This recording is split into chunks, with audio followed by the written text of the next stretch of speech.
Les forces de police du Hamas ont été anéanties et les rues de Rafah ont été prises d'assaut par des bandes de jeunes masqués, armés de fusils et de gourdins.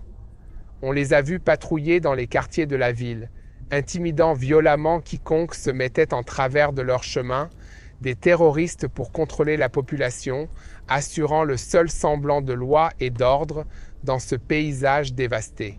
Je m'appelle Yair Pinto et je vous présente le reportage de TBN FR Direct sur ce qui se passe en Israël. J'ai des choses à vous dire et je vous demande de les prendre au sérieux car il s'agit de mon témoignage de première main. Gaza est un État terroriste, depuis le système éducatif jusqu'aux institutions publiques, depuis que le Hamas a violemment renversé l'autorité palestinienne il y a 18 ans, tout est lié au terrorisme. Et partout où une organisation terroriste règne, ses premières victimes sont les gens ordinaires qui vivent sous la menace constante de la violence, seul outil dont disposent les terroristes pour contrôler la population. En d'autres termes, ces gens ordinaires vivent dans un état constant de terreur, de traumatisme et d'abus. C'est dans cet état de chaos organisé que la seule chose dont chacun peut être sûr est qu'il sera soumis à une violence brutale pour toute violation des règles dictées par le Hamas, l'ignoble organisation terroriste. Et une fois de plus, le Hamas utilise la violence contre ses résidents pauvres. Le Hamas a créé le comité pour le maintien de la sécurité publique dans la ville méridionale de Rafah. Ce comité remplace la police qui opérait autrefois dans la ville. Mais ces officiers du Hamas ont été éliminés depuis le début de la guerre, à la fois par les habitants de la bande de Gaza et par les FDI. Mais qui compose le comité pour le maintien de la sécurité publique? Il s'agit d'un groupe d'enfants et d'adolescents à qui l'on a donné des armes et que l'on a envoyé se promener sur le marché, instaurant la peur et la terreur chez tout le monde. Le Hamas a considéré qu'il s'agissait d'une mesure nécessaire, car les habitants de Gaza en ont assez de la situation créée par le Hamas. On a pu le constater hier à Rafah lors d'une grande manifestation au cœur du marché, au cours de laquelle les manifestants ont mis le feu à des pneus et ont chassé les commerçants de la place pour protester contre les prix élevés des denrées alimentaires. Bien qu'il n'y ait pas eu de chant clairement anti-Hamas lors de la manifestation, certains manifestants ont crié que le Hamas volait la nourriture de l'aide humanitaire livrée à la bande et la vendait aux marchands à des prix élevés au lieu de la fournir gratuitement.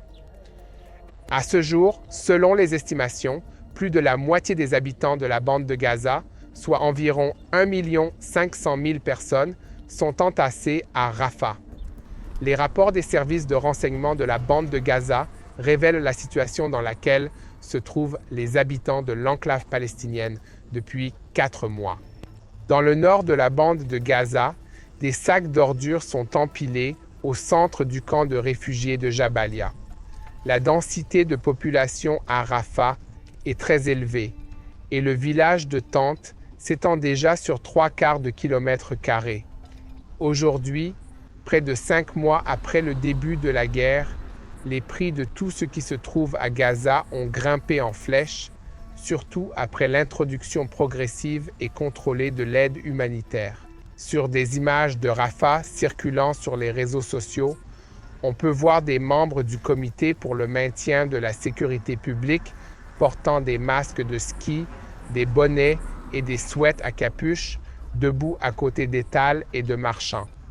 Certains d'entre eux étaient armés de fusils, d'autres de gourdins ressemblant à des battes de baseball, avec des rubans à la main portant l'inscription « Comité pour le maintien de la sécurité publique ».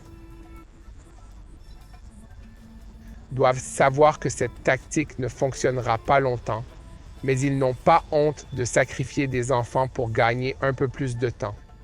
Le Hamas tente également de gagner du temps en jouant la seule carte qui lui reste, à savoir les otages israéliens qu'il a enlevés le 7 octobre 2023. Au niveau politique en Israël, ainsi que dans les négociations sur l'accord sur les otages, qui inclut de nombreux acteurs internationaux, il y a de nombreux développements que je ne connais pas. Ces détails changent également très vite, et je n'essaierai donc même pas de vous les expliquer, car lorsque vous regarderez cette vidéo, mes explications seront déjà obsolètes. En revanche, je connais très bien les aspects militaires et je peux donc vous en parler. Pour commencer, les FDI ont un plan d'action à Rafah, la dernière ville contrôlée par le Hamas. L'idée générale est la suivante. Le plan d'évacuation de Rafah sera financé par les États-Unis et les pays arabes du Golfe. Il sera exécuté sur le terrain par les forces égyptiennes, le Caire ayant tout intérêt à empêcher la fuite des habitants de Gaza sur son territoire. Selon la proposition israélienne, l'Égypte construira 15 cités de tentes de 25 000 unités d'habitation dans la zone sud-ouest de la bande de Gaza, où l'on suppose que l'aide humanitaire sera acheminée après le début de l'opération à Rafah. Selon des fonctionnaires égyptiens qui se sont adressés aux médias, l'Égypte sera responsable de l'établissement des camps et des hôpitaux de campagne dans cette zone. L'évacuation de la population de Rafah prendra au moins 2 semaines et Israël ne le fera pas pendant le jeûne du Ramadan qui commence à la mi-mars. Cela signifie qu'il faudra attendre la mi-avril pour que les FDI lancent leur opération à Rafah. Cette opération nécessitera au moins 2 mois et Israël ne lancera pas d'opération contre le Hezbollah au Liban avant qu'elle ne soit terminée. Cela signifie qu'une guerre dans l'arène nord d'Israël contre le Hezbollah n'éclatera probablement pas avant juillet et août. Quoi qu'il en soit, une année difficile nous attend. Je m'appelle Yair Pinto et je vous demande de continuer à nous aider à diffuser la vérité en partageant ces vidéos et en nous suivant sur les médias sociaux, et continuer à prier pour la paix en Israël et à Jérusalem. En parlant de vidéos, un autre épisode sera diffusé cette semaine. Il portera sur la situation au nord d'Israël avec le Hezbollah. Restez donc à l'écoute. Pour en revenir à la bande de Gaza, l'armée de l'air israélienne a attaqué hier 8 cibles importantes dans la zone d'où des roquettes avaient été tirées sur la ville israélienne d'Ashkelon plus tôt dans la journée. Je suis aussi choqué que vous que des roquettes soient encore tirées sur Israël après tout le travail accompli par les forces de défense israéliennes contre le Hamas. Mais au cours de l'opération d'hier, l'armée de l'air a bombardé des puits d'armes et des infrastructures terroristes, d'où les terroristes sortaient pour mener des opérations dans le centre de la bande de Gaza. Pendant ce temps, l'équipe de combat de la 7e brigade a effectué une descente dans des bâtiments de Khan Younis Ouest après avoir identifié un véhicule suspect qui se dirigeait vers un bâtiment détruit.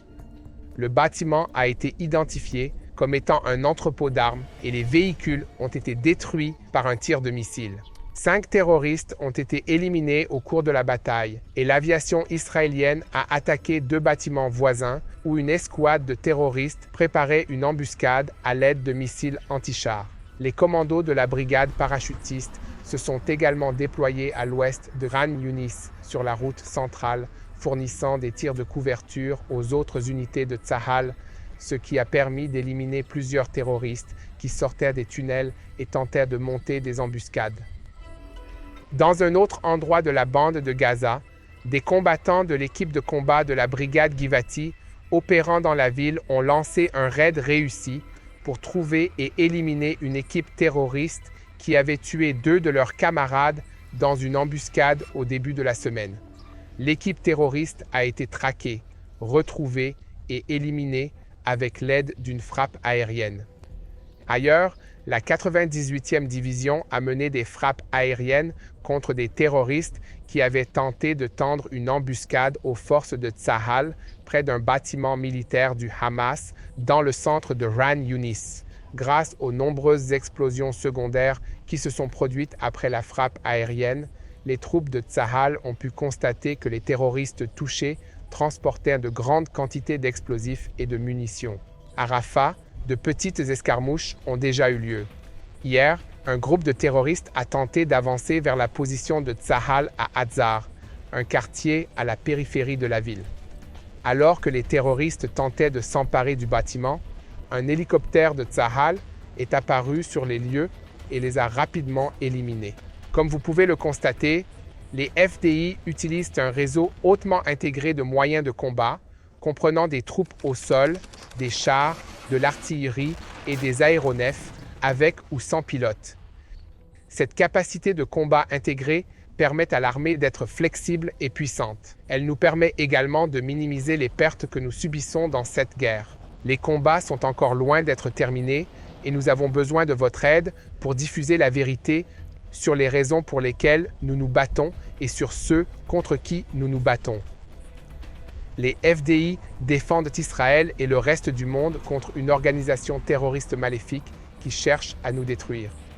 Veuillez vous joindre à moi dans la prière pour la paix à Jérusalem, pour les troupes de Tsahal et pour le peuple d'Israël. Je vous remercie de votre soutien.